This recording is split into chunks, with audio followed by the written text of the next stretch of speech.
Good morning, Hattiesburg. Thanks for joining us for this COVID-19 and city news briefing for Wednesday, February 23rd. We'll start with today's numbers. These are system-wide numbers for Forest General and Merit Health Wesley. As of this morning, there were 34 people in our two hospitals combined who were with COVID, and of those 34, 10 were in the ICU, and of those 10, 6 were on ventilators. As you can see, we've made a lot of progress from when we were peaking over around 150 in the second week of February. We've come down to almost middle of January levels. We hope those numbers continue to drop as Omicron kind of cycles through. Just some information about those who are in the hospital. Of the 34 in the hospital, 14 were fully vaccinated. Again, that means they had 2 shots. Could have been 6 months or a year ago, but they had 2 shots. Only 4 of those 34 were boosted. Of the 10 in the ICU, 3 were fully vaccinated who had at some point received 2 shots, and 1 of those was boosted. And of the 6 on ventilators, 2 were vaccinated, 1 was boosted. Compared to a week ago, we've continued to make favorable progress. Hospitalizations are down by 19 since last Wednesday and down by 3 since last Wednesday. New cases, these were actually reported yesterday. Forest County had 12 new cases. Lamar County had 10. A good departure from when we were getting over 100 and 200 per day. Just the 7-day average is the average of new positive cases over a 7-day period.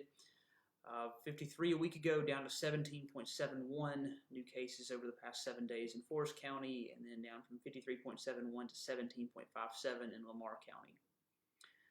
The inside 14-day number, this is the number of people who have tested positive in the last 2 weeks. Of course, you know, this number got up to over 5,000 month and a half ago. Now down to 994 for the entire metro area, just under 500 in each county.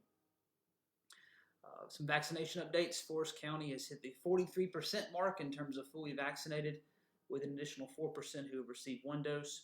Lamar County, city much better at 60% fully vaccinated and 5% having received 1 dose. Just a reminder, if it's been more than 6 months since your second Pfizer or Moderna shot, or more than 2 months since your J&J shot, it is time to get a booster. Lots of city news for you today and lots of good news to report. Last Friday, we announced that the Innovation and Commercialization Park, which we call the Garden, had received a $3.4 million grant from the Mississippi Development Authority for site preparation. This came from the support of the entire legislature, but mainly our delegation who supported this appropriation last year, and we went out and competed for that $3.4 million and were awarded. When we talk about job creation in our city, the 2 things that people have to look at are workforce and available real estate that's shovel ready. We do very well in terms of workforce because of our schools, our community colleges, our 2 universities, and a lot of people living here. But the availability of shovel-ready real estate is often a challenge for us, and it keeps us from competing for more projects. And so to get this site preparation grant, that is $3.4 million that will prepare an additional site, 22-acre site at the Garden, is going to put us head and shoulders above other places competing for high-tech and light manufacturing. So we're grateful to that.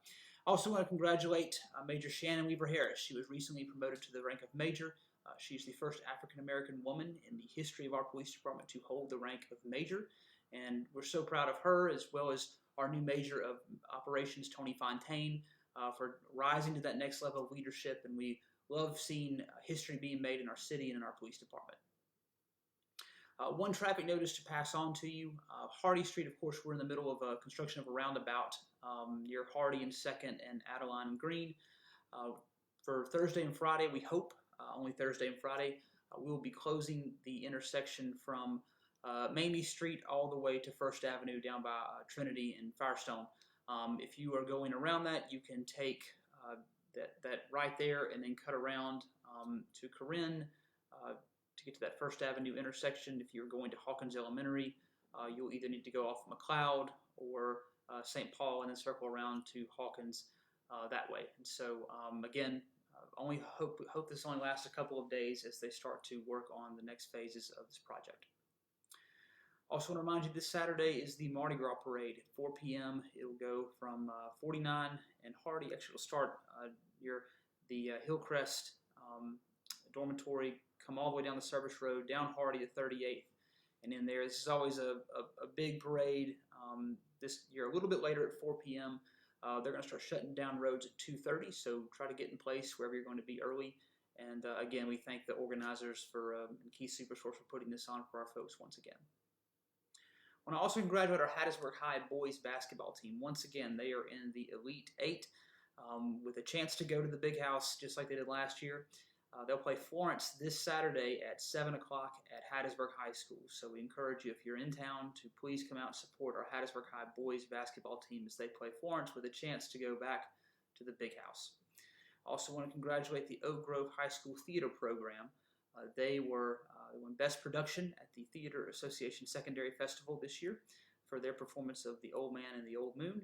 They will now go to Memphis the second week of March to compete in the national competition. And so to their teacher, Mrs. Allman, is all of our actors and all the people who are involved, we congratulate them. I want to congratulate our Southern Miss women's track team.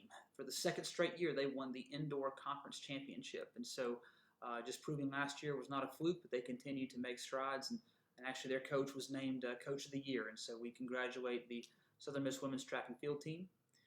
I also want to remind you that Thursday at 6 o'clock, our Southern Miss Lady Eagle basketball team, as well led by our own Hattiesburg High alum Aaliyah Grayson, will be competing against North Texas. This is a big matchup because they are both gunning for the Western Division Championship, and this game is going to decide a lot. So congratulations to Coach McNellis, but we want everyone to go out Thursday at 6 o'clock to support the Lady Eagles and hopefully with a victory over North Texas.